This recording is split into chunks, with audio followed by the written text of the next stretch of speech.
Good afternoon. Today we reported an additional 259 Tulsa County residents who have tested positive for COVID-19, which, as you might imagine, is a new record for daily positive case counts. Our cumulative total of cases in Tulsa County is 2,742 people who have gotten COVID-19. The good news is that 1,619 people have recovered, but we currently have over 1,000 confirmed active cases of COVID-19 in Tulsa County, and unfortunately, 66 residents have died. Please keep those families in your prayers. I've said all along, it's important to follow the data and make data-driven decisions regarding the response to COVID-19. As you might have heard yesterday from our colleagues in Oklahoma City, numbers for the month of June are growing in the state. We are seeing those same steep upward trends here in Tulsa County. With the uptick in positive cases, here's some of the trends that we're starting to identify. For the week of June 14th to June 20th, new cases increased by 92%. The 18 to 35 age group represented over 40% of all new cases, had a nearly 90% increase in new cases last week. The age group 36 to 49 is the second largest group to have new cases, with 28% of our new cases from that age group. Hospitalizations for the age group 18 to 35 saw a 133% increase over the previous week, and that group represents 25% of all COVID-19 hospitalizations in Tulsa County. In the early stages of this pandemic, everyone took our advice very seriously. We flattened the curve, we avoided surges in our healthcare systems, but after months of the same messaging, the data is starting to show us that individuals are becoming lax regarding public health recommendations to protect yourself. We've now had 2 cycles where our actual reported cases are bigger than our modeled numbers. We knew we'd see an increase in cases as our local economy reopened, but this has been higher than projected, and it's concerning if we continue this upward trend of new cases. People between the ages of 18 and 50 account for nearly 70% of all of our new cases. These individuals are more likely than ever before to be carrying this virus throughout our community, as they are the most mobile demographic. If you are in this demographic, you may think you are invincible. Right now, more than half of all hospitalizations are for people under the age of 50. What we are seeing in the case spike could be a precursor, because in the last week, though we have not yet seen an increase in deaths, we have seen an increase in hospitalizations. While the risk of severe complications is lower for younger people, they can spread to those more vulnerable, like their parents or immunocompromised friends. While hospitalization numbers are at an all-time high for COVID-19, we are not close to overwhelming our healthcare system, but we want to stay that way. We are in regular communication with our Tulsa hospitals and paying close attention to what the data is showing us each day. The Tulsa County Health Department continues to conduct epidemiological investigations, including contact tracing for all COVID-19 cases in Tulsa County. The team of nearly 60 public health professionals assist with case notification, contact tracing, and risk assessments. A representative from the Tulsa Health Department will call individuals and facilities that have been exposed to a confirmed case to assess the risk and make a recommendation regarding isolation and quarantine. We need people to answer that call. We understand everyone has concerns what this might look like during their 14-day quarantine. They are worried how that might impact their job and financially supporting themselves or their family. We want to correct misinformation about the importance of following the advice of public health professionals to slow the spread in our community. We are here to answer your questions, provide documentation for your employer, and assure you that you are doing the right thing to protect yourself and protect others. As positive cases increase, we are continually assessing contact tracing needs and have the ability to scale up by reassigning staff in our department and utilize the Oklahoma Medical Reserve Corps to meet the need in Tulsa County. If you are interested in volunteering to support our public health response efforts, please visit their website at okmrc.org. During our contact tracing of positive cases, there are locations routinely coming up as places where clusters of exposures are taking place. Our epidemiologists have identified transmissions that occurred at faith-based activities, funerals, small house gatherings, and other small events. Our public health colleagues in Oklahoma City had dubbed these and other locations as the Serious 7. Locations where disease transmission is likely to occur because they involve larger numbers of people coming into close contact with each other. These serious 7 are weddings, funerals, faith-based activities, bars, gyms, house gatherings, and other small events. This doesn't mean every one of these locations aren't taking the right public health measures. It's just locations we've identified as places where cases are coming from based on our investigations. We are not seeing a large amount of positive cases from grocery stores, likely due to social distancing measures in place. It's still important to wear a mask when entering a store or any other retail environment. There were a number of events and large gatherings in our community last weekend. It's still too soon to know the outcomes from these events. Our guidance to those that were in attendance is to be tested at one of the 11 testing sites in Tulsa County at least 5 to 7 days following the event. We have information on testing sites in Tulsa County on our website, and I encourage everyone seeking tests to visit our website for a list of those resources. You should also monitor yourself for symptoms for 14 days and contact your healthcare provider if symptoms develop. Wear a mask to protect others in case you've been infected and are not showing symptoms to avoid transmitting to others. We want to keep Tulsa County residents and visitors safe if they choose to attend a large gathering. But please, let's be clear about this. Anyone planning to attend a large-scale gathering will face an increased risk of becoming infected with COVID-19. So again, and we will continue to message this as long as we need to. If you are a part of a vulnerable population group, which includes those 65 and older or are immunocompromised, please stay home. Seek out ways to participate virtually. If you are sick or have been recently exposed to someone with COVID-19, stay home. Also, seek out ways to participate virtually. If you attend, wear a cloth face mask and wear it correctly. The whole point of wearing it is to protect those around you in case you are infected and you don't know it. Your mask should cover your nose and mouth, fit snugly against the sides of your face, and allow you to breathe easily. Avoid touching your face. Wash your hands with soap and water often. If those aren't accessible, use hand sanitizer containing at least 60% alcohol. Be kind to those taking your temperature if that is offered at your gathering, or check your temperature yourself beforehand. If you have a fever of 100.4 degrees or above, seek out options to participate virtually. You know, I'm not sure when masks became a political issue, but masks are very much a public health issue. Wearing a mask is a selfless and kind act, and it shows that we care about others. We care about more people than just ourselves. Our world, frankly, can use some small acts of kindness right now. Until there's a vaccine or 60 to 70% herd immunity, this is our new normal. Masks are our new normal. Although the Tulsa Health Department is not mandating or enforcing everyone to wear a mask, we continue to stress the positive impact that wearing a mask makes for you and those around you. The virus is still here and is not gone just because we reopened our communities. All these public health recommendations aren't to stop the virus from spreading, it's to lessen the spread among people. This isn't meant to create fear and panic. We're just telling the truth here. We want to highlight the importance of personal responsibility to not only keep ourselves healthy from illness and disease, but also our family and our neighbors. With this increase of numbers also comes a COVID-19 infodemic wave that can compromise our ability to maintain a balanced, evidence-based perspective about our current situation. We want to make sure Tulsa County residents consume information that comes from trusted, reliable, and data-driven sources. As a public health agency, our job is to provide the guidance and recommendations to keep our community safe. Tulsa County has done a tremendous job over the past several months to slow the spread and allow our hospitals time to prepare. The next 6 weeks are going to be our most critical as we try and lessen the spread in an effort to flatten our curve once again to keep everyone safe. Please, everyone, stay the course, remain vigilant. Coronavirus is here. It's not going anywhere soon. Please, in public, wear your mask, socially distance, pay close attention to hygiene and hand washing.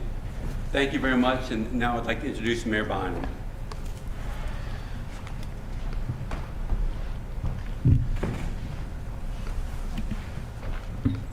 Thank you, Dr. Dr. Dart.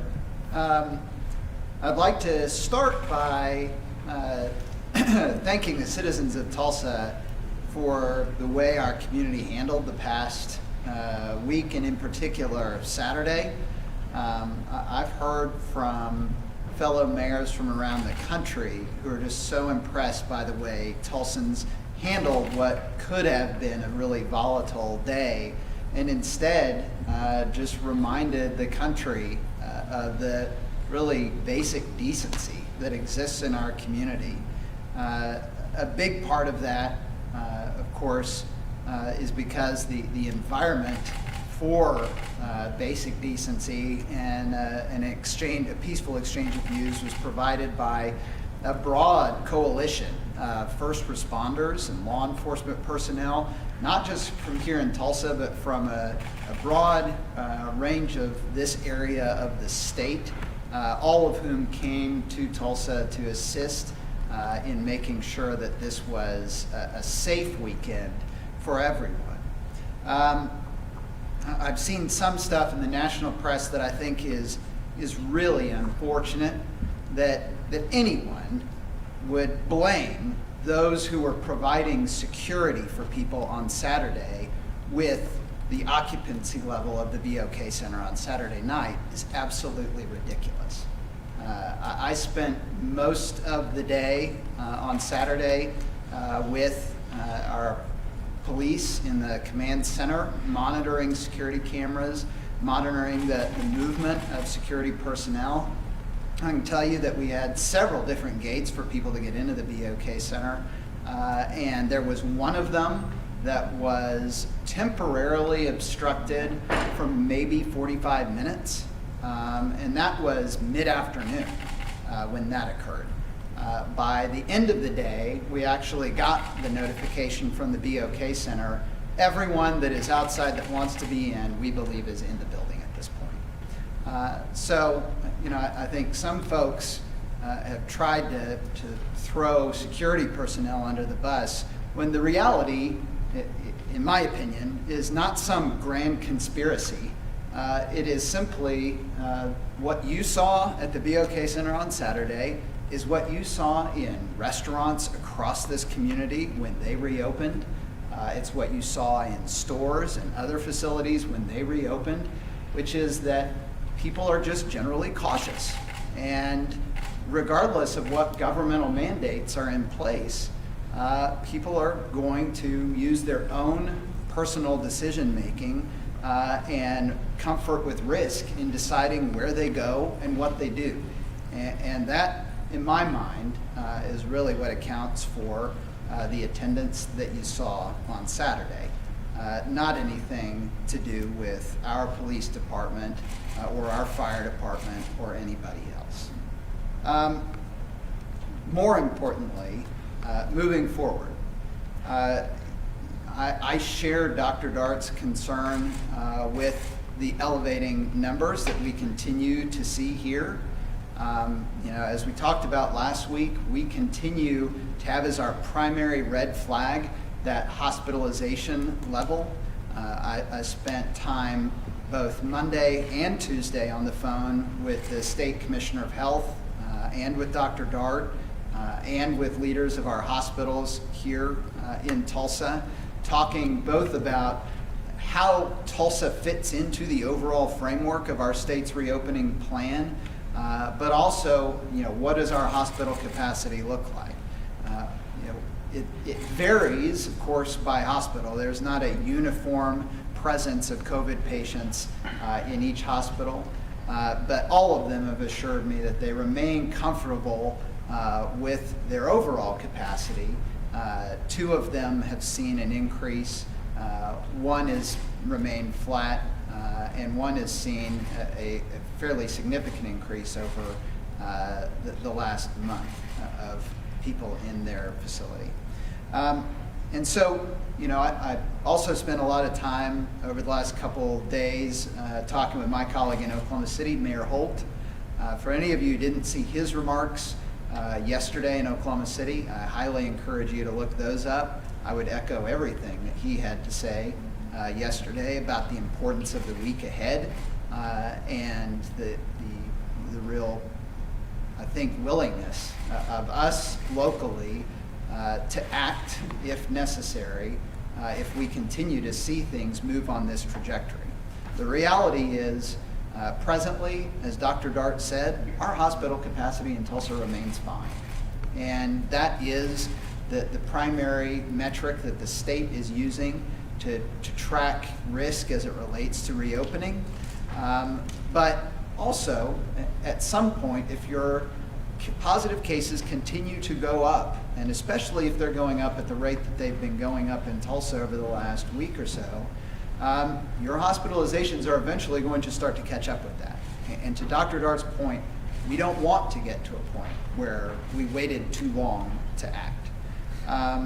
I've discussed with Dr. Dart, different approaches. The challenge for us right now in Tulsa around mitigating these increases that we're seeing, as you heard him say a moment ago, is that there isn't, one big event that a bunch of people were at and went and spread it. It is a series, and I hadn't heard the Serious 7, but I think that's a really good list, and it aligns with what I'm hearing from colleagues and other, both at the state level and in Oklahoma City, around events that are real triggers for this, where people feel more relaxed and are less diligent and have a greater tendency to spread the virus. And so we're going to continue to monitor those things. But the most important thing that people can do to reduce the spread of this virus right now is to wear a mask. And I think Dr. Dart was exactly right, that unfortunately it's become this political statement. He and I were lamenting on the phone yesterday. We've been coming to this podium week after week for months telling people to wear a mask, and yet you can still go out in the community and you might see 10 to 20% of folks wearing them. But we did such a good job in the first month of holding our positive levels down. And as people get more comfortable going out and doing things, and especially the 18 to 35-year-old demographic, we're starting to see that increase because people are getting lax. I don't want people watching this to take my word for it. I'm an elected official. And if you don't know Dr. Dart, you don't have to take his word for it. If you want to know if a mask works, call your doctor and ask them. These are the people that you trust with your health and the lives of your family. So call them. Ask them if you should be wearing a mask. Those are some of the most valuable conversations I've had about the importance of mask wearing are with physicians here in our community. We've also had folks ask why I wasn't wearing a mask on the tarmac when the president arrived on Saturday. Everyone that was standing there to greet the president had just been tested negative for COVID. That's a protocol that the Secret Service has in place. Anyone that comes in contact with the president has to have been tested and test negative before you get to be there. And so that was, I believe, the only time that I've been in public in 3 months where I didn't have a mask on, and that's the only time anyone should be in public without a mask on, in my opinion, is if you are exclusively in a group of people who all just tested negative for the virus.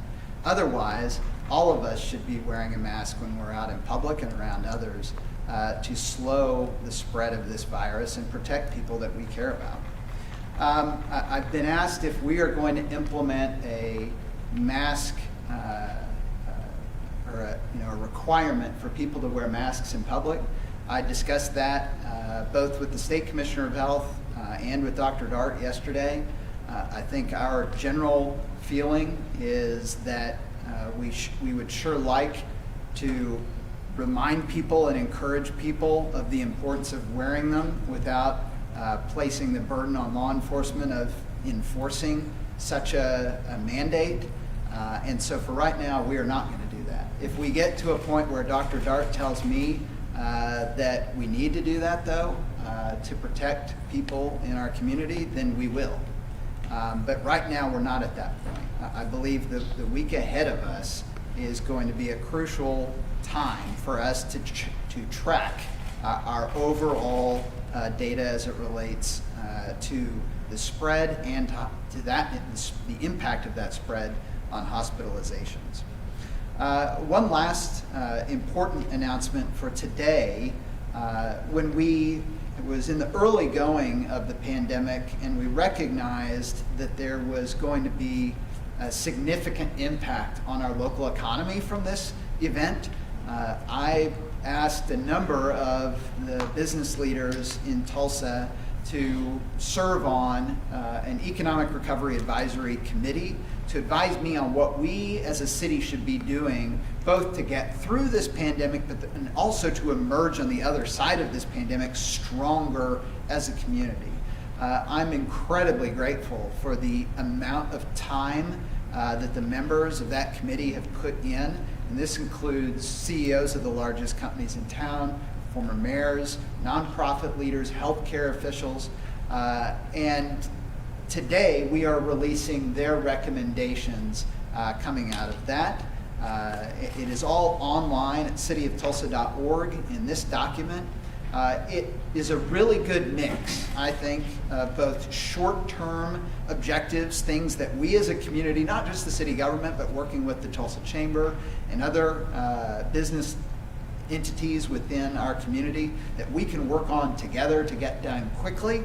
And some of those we're already doing, like our Resilience and Recovery Fund that we have for funding small businesses in this challenging time. But then we also have long-term goals in this, things that perhaps we can be addressing now that deal with larger structural issues in Tulsa. For example, the scarcity of angel investors in our city. You can have all the great entrepreneurs in the world in a community, but if you don't have the investment capital there willing to invest in their great ideas, they can't get off the ground. So there are things like that, larger structural issues that have led to disparities historically within our community when it comes to economic development that are addressed in this document. And I'm just very excited. I told our team at the city this morning, I'm excited about this blueprint because it gives us, I think, as a community, a comprehensive strategy around economic revitalization moving forward that everybody in our community can play a part in. And so again, that's at cityoftulsa.org. It's available on the city website for anybody who wants to check it out and follow up with us if you want to play a part in that economic recovery for our city. Now I'd like to turn it over to my colleague from Tulsa County, Karen Keith.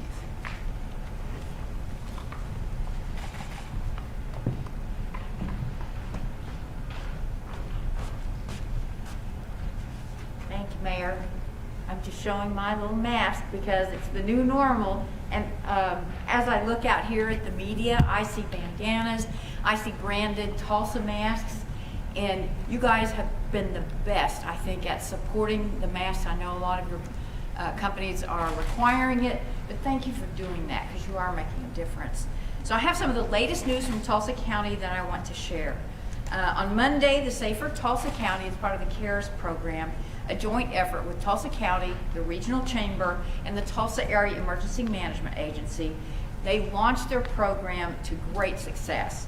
As of late yesterday, the team had received 961 applications from small businesses and nonprofits and handed out approximately 300 kits.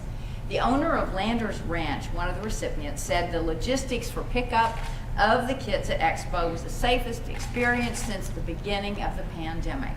And I know having Tima there was a big help in that. Other small businesses in the area with less than 50 employees have also applied and received kits, including, now these are Tulsa Symphony, the Tulsa Historical Society, the Girl Scouts, many others, and including many hotels. The program has a total of 2,200 kits, with some businesses receiving 2 to 3 of those kits, depending on their business size. The team anticipates that the program will wrap up early next week, given the current supply and demand. Before that happens, though, you can still visit www.tulsacounty.org/PPE to fill out an application. And we're so pleased that a portion of the CARES Act funding we received could be used to provide these necessities that will help our small businesses and nonprofits recover from the impacts of COVID-19 quicker. And the election board, we do have an election coming up, and they continue to prepare for next Tuesday's election. They sent out more than 30,721 absentee ballot packets. Yesterday alone, they sent out another 6,000, close to the total that they sent out during the 2016 general election. So far, 9,569 have been processed, and another 2,000 arrived and will be entered today. Now, if you did that, your ballots must be in the mail and received by 7 p.m. election day. So if you have not filled them out, now is the time. So make your choices and make your vote count. Early voting for Tuesday's election will be available Thursday, June 25th, and Friday, June 26th, from 8 a.m. to 6 p.m. So be sure and take advantage of that if you want to. Also Saturday, the 27th, from 9 a.m. to 2 p.m. Now, the election board offices at 555 North Denver Avenue are all set up and COVID safe for you to go do your in-person election. But you got to wear your mask. And because of COVID, the Hardesty Library site had to be canceled. So it's all going to be at the election board. And if you're voting in person on Tuesday, your precinct's location may have changed due to the COVID-19 concerns. But you should have received a letter in the mail. We got ours with a little card attached that shows you the new place to vote. So it'll let you know where to go. But if you have any questions about it, you can log on to the Tulsa County Election Board website to get information and updates on where you need to vote. And I'd also like to give you an update on Expo Square. As many of you know, the property is pretty large and can accommodate social distancing relatively easy for nearly any event held there. Additionally, the staff at Expo has spent the last 3 months getting all the equipment and protocols necessary to sanitize and disinfect with CDC-approved hypochlorous acid sprayers and cleaners, as well as ensuring that hand sanitizer and washing stations are easily accessible. And face masks are also available upon entry at any event. Last weekend, we had several events at Expo Square that welcomed 7,200 plus attendees over the span of 3 days. The events were held in both Expo Square upper level, which is about 7 acres, and the lower level, which is 3 acres. And our outdoor racing, as well as the indoor simulcast center. So this weekend, in addition to the race events, the PPE for small business and the health department testing continue. So as we move forward, we are monitoring numbers, and we will be consulting with Dr. Dart for larger events as they come along. Rest assured that the same cleaning procedures and precautions will be taken at Expo Square, no matter what the size of the event or what part of the arena it's held in.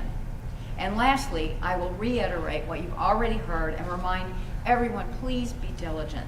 The coronavirus is not taking a break, and we may be less afraid and more comfortable with our new normal, but that does not mean we can simply forget to wear our masks, use proper hygiene, and keep adhering to social distancing practices. This could be a long slog, so let's adapt. Let's make our masks part of our everyday routine. Have some fun with them, but wear them and help keep everybody around you safe. So thank you very much.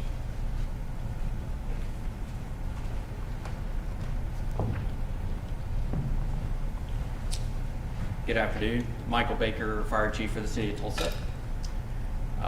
Yesterday afternoon, about 4:30, we made a decision to temporarily close Fire Station 24 located at 3600 North Peoria.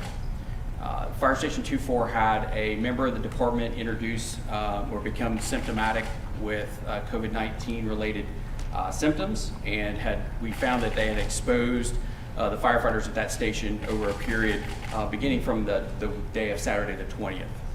So since that point, the fire station has been cleaned and disinfected wholly. Firefighters are back into the station today on a callback basis, and we have begun the testing process this morning of approximately 36 firefighters that are on a quarantine until we get test results back. So once again, we find ourselves introduced from a situation. We believe that the member that became demonstrating symptoms came from an event outside of the fire department. It's not a job-acquired exposure, but we want to make sure that our firefighters are continue to be safe, and we're not immune from this increase in cases within the city and county. So please make sure you are diligent in your processes. We are diligent in ours, but people are getting sick, and we want you to continue to be aware that this is not something that is over today. Sure. So does that mean other stations are responding to where that other would go, or are they like volunteers where they get the call coming from home? No. So that station, the question was, are other air apparatus covering that area, or do we have a volunteer staff? That is not the case. Tulsa firefighters, we are fortunate enough to have enough members currently on duty and on staff to backfill that station with Tulsa Fire Department members until those test results either come back negative or we continue folks on quarantine as needed. So yeah, fully staffed. Yes, sir. Forgive me if I'm mistaken, but you mentioned it came from an outside event, Right. and it was from Saturday. So was it from attending the rally or No. protesting the rally? Yeah, the question was that it came from an outside event. I believe it was a wedding, so much like you heard today. Any other questions for Chief Baker? Okay, great. We'll move on to Dr. Dart.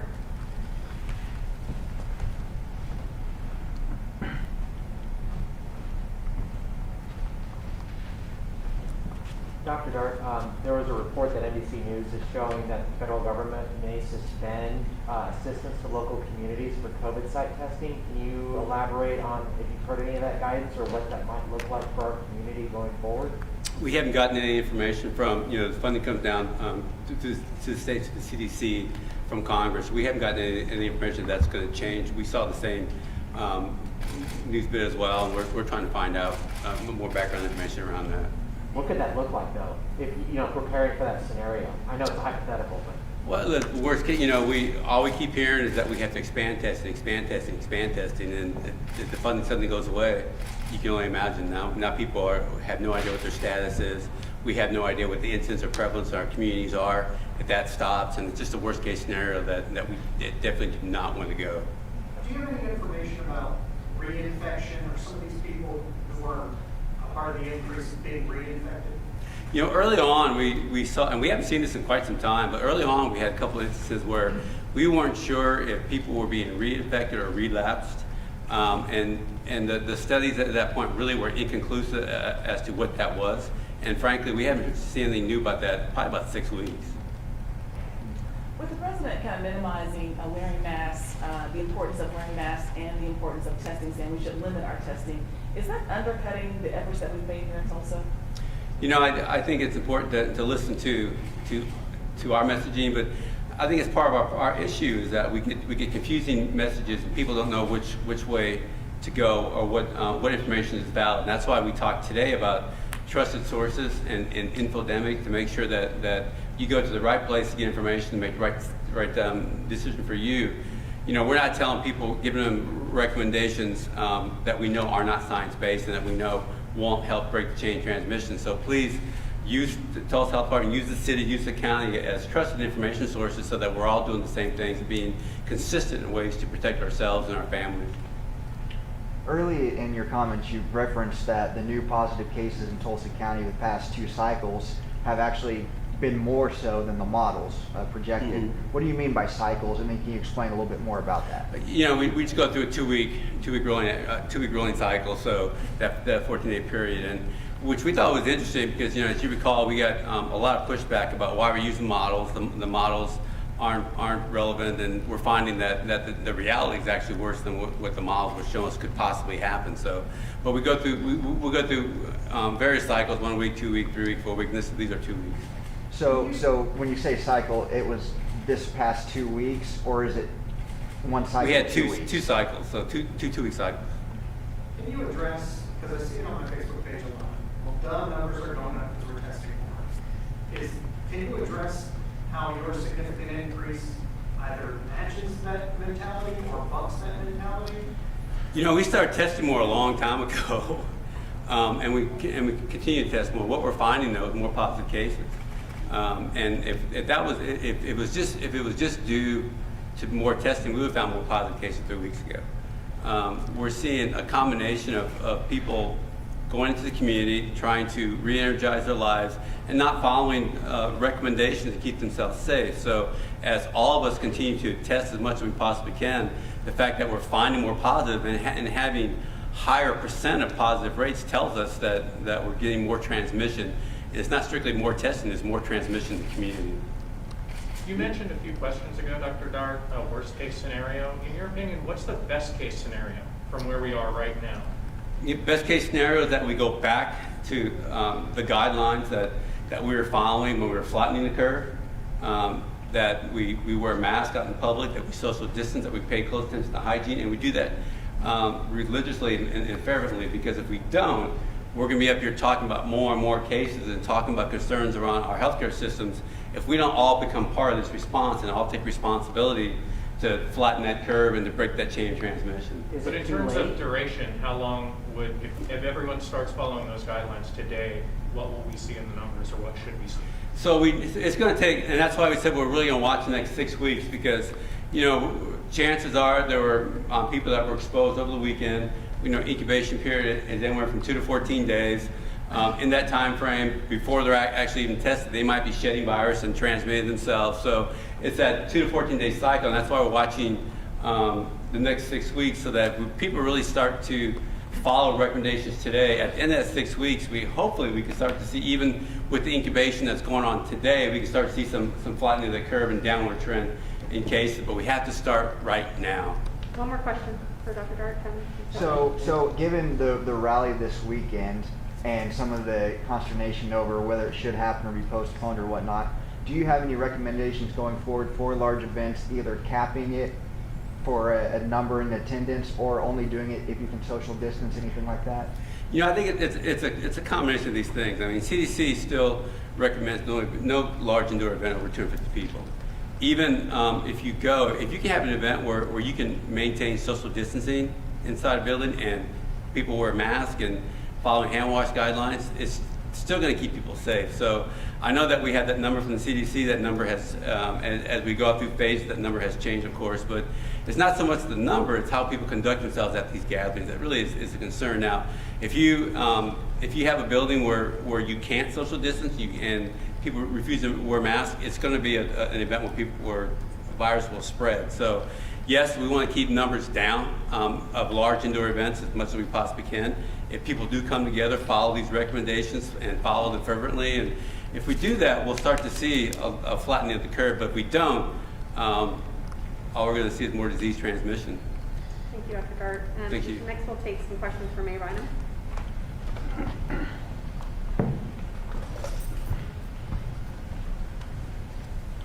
So I kind of want to follow up on that, and again, the controversy over the rally. So you've mentioned a few times that the city is now following state guidelines where it comes to social distancing. But when you look at the state's, recommendations, it says that social distancing is at the discretion of business owners or local officials to determine when and if social distancing measures should be applied. Business owners and event organizers should use their best judgment, taking into account factors such as location and size of the venue when determining appropriate level of social distancing. So I guess why didn't that happen here? It sounds like it's kind of being pushed onto the state, whereas the state has left it up to your discretion. Yeah, no, that's a great question, and that is at the root of the ongoing discussion that I had with ASM, the operator of the BOK Center, for about a week before the event took place. As I told them on a call, it was either that Saturday or Sunday, did a lot of calls that weekend, I can't remember which day it was, but told them, they are one of the top event center operators in the world. They know what they are capable of doing in that facility in a safe way, and whatever they decide they need to do to protect the people who paid to build that building, I'll have their back on that. Now, what I did not want to do was get into the business of throwing out a regulation that's designed to impact one event. I think that has legal issues around it.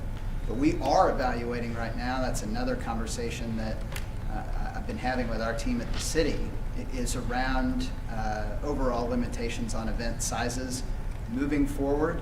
But that's part of a larger discussion around just how do we as Tulsa, and I would say Oklahoma City is having the same discussion, how do the state's two largest, most densely populated urban areas fit into a statewide reopening plan that is designed to apply to every community equally when it comes to density, we're not equal.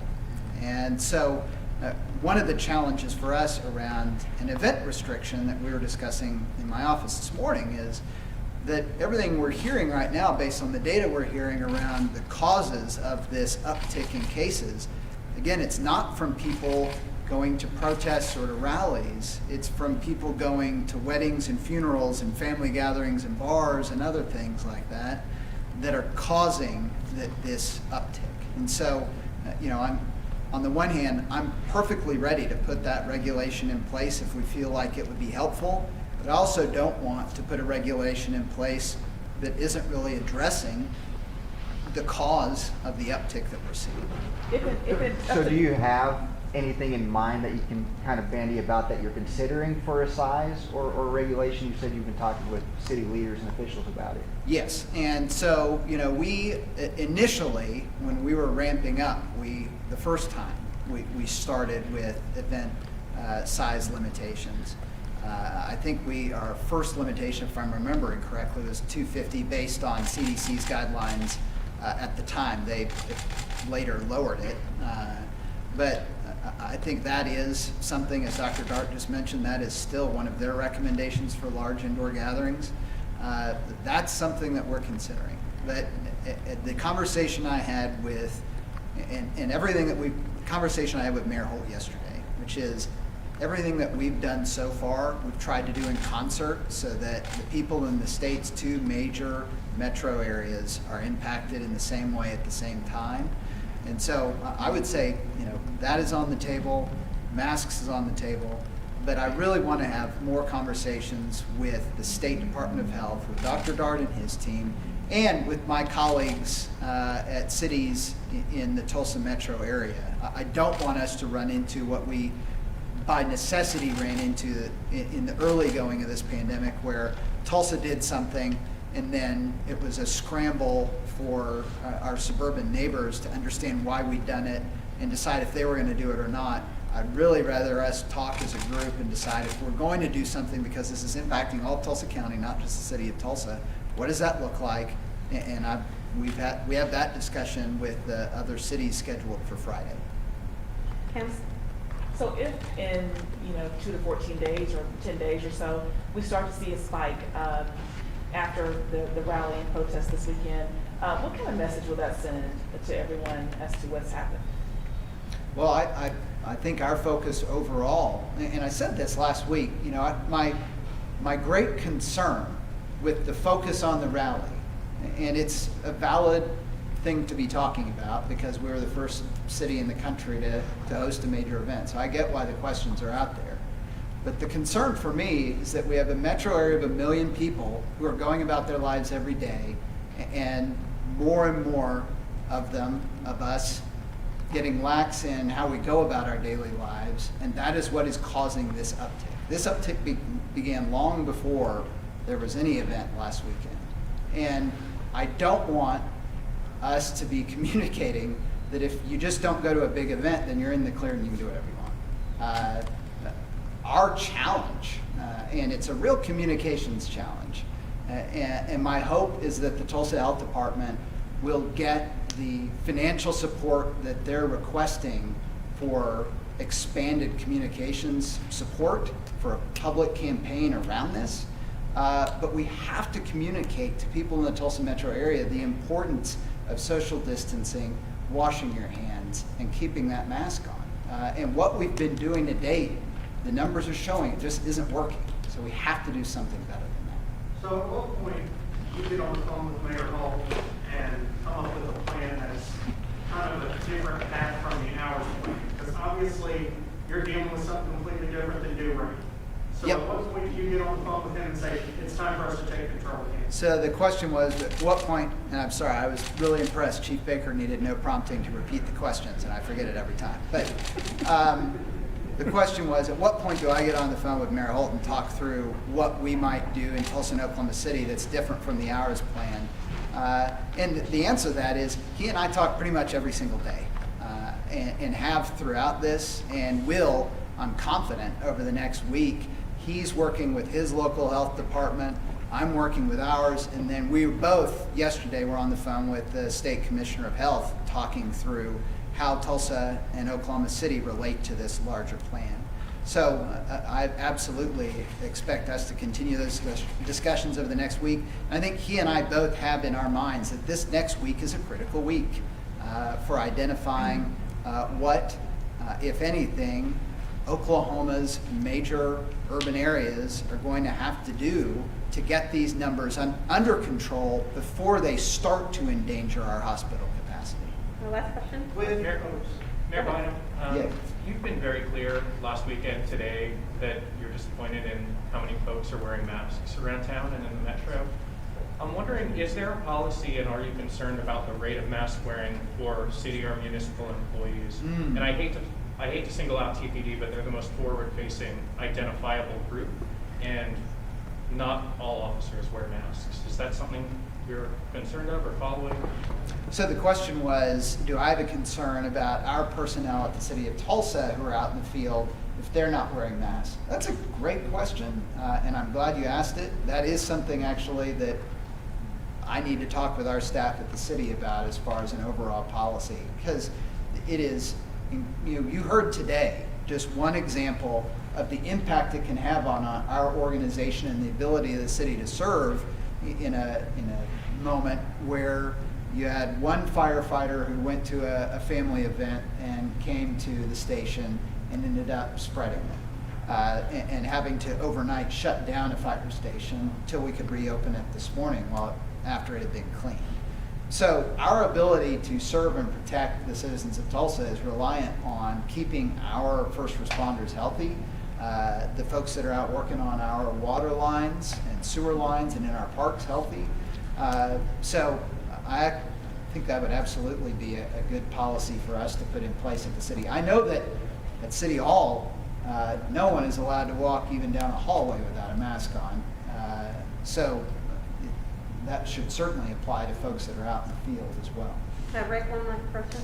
With the 4th of July around the corner, a lot of people staying home, are you thinking about relaxing the fireworks ordinances at all, allowing for fountains and things like that? I mean, obviously not the ones that go up high, but will you allow people to light fireworks at home as an effort to keep them inside? So the question was, since we're encouraging folks to stay home, and there aren't, like, the major fireworks display that we would usually have on the 4th of July has been moved to the end of the summer this year, will we, relax the overall rule on fireworks displays? One, I don't believe we have the time to do that because it's a city ordinance and the council would have to take action.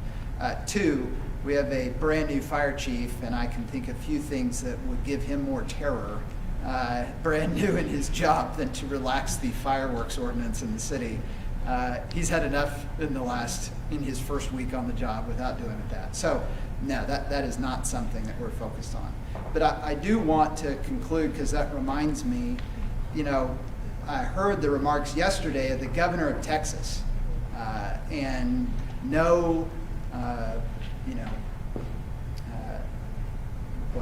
let's just say, I think that he is a very conservative man. And Texas has been a leader in the country in reopening. And what Governor Abbott had to say yesterday was that for everybody in Texas, you should still follow the rule that if you can be home, then you should be home. That still is the safest place for you to be. And I think I was really impressed to hear him say that. And I think that's a good message for everybody. As a reminder, my family is certainly continuing to follow that, and I encourage others to do so as well. Thank you very much. And we'll have some questions from Commissioner Keith.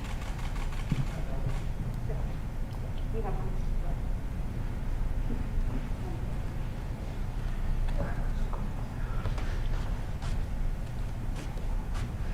with all of these absentee ballots, actually, I have two for you.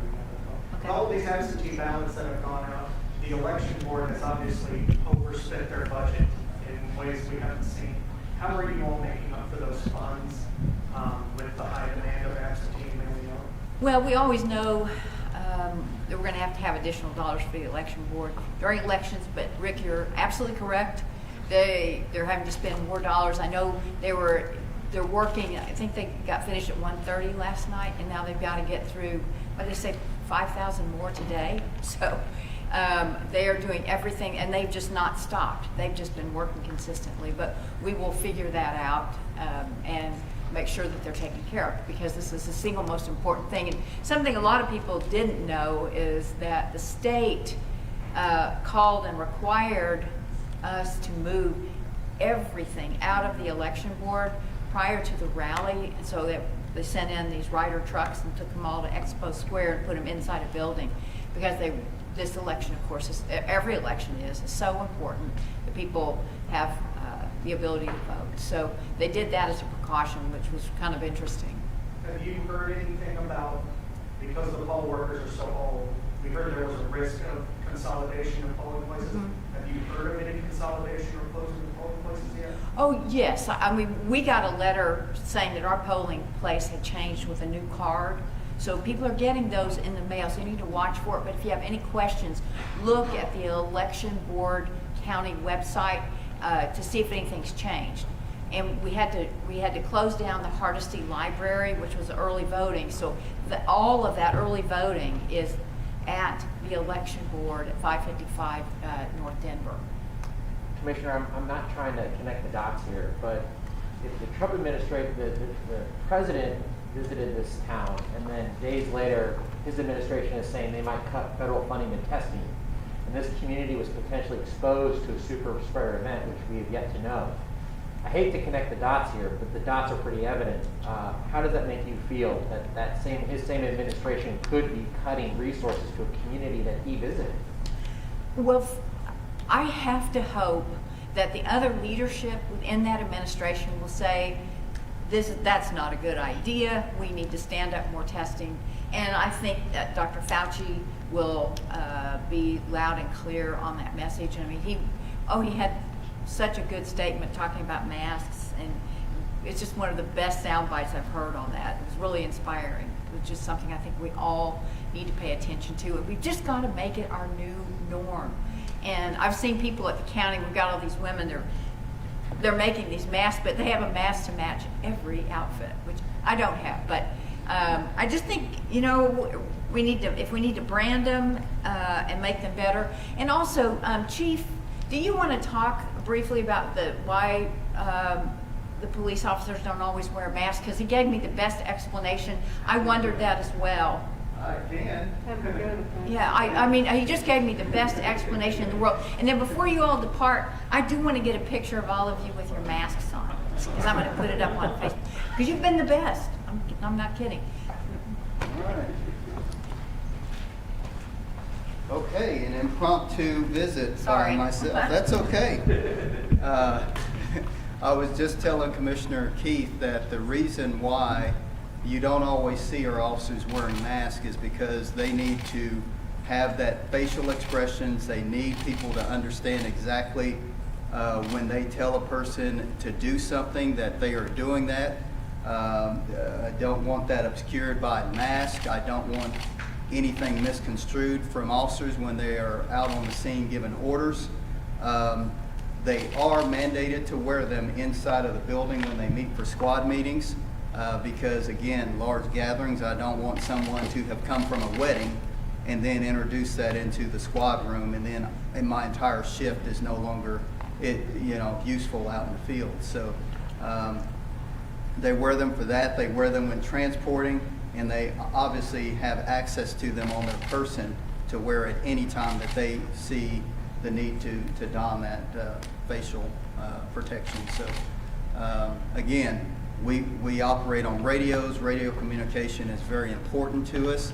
The dispatchers need to know where we are and understand clearly, as we need to understand our dispatchers clearly. Our dispatchers are not wearing PPE while sitting at the console working a station. So that's the reason why you don't see them more outwardly, but they are wearing them inside of buildings, inside of the uniform divisions as they conduct squad meetings. Okay. While we have you, do we have a dollar amount? I asked last week. Do we know what this looked like as a cost to the city and your department from last weekend? We don't have a dollar amount yet. That's going to be at least a couple of weeks. The Tulsa Police Department still operates on paper and carbon paper to process overtime. So that's going to be a little while. Everything is via paper. It's not electronic. That's something that I would love to see changed, and hopefully we're working towards that. All right, thank you, Sir Ray.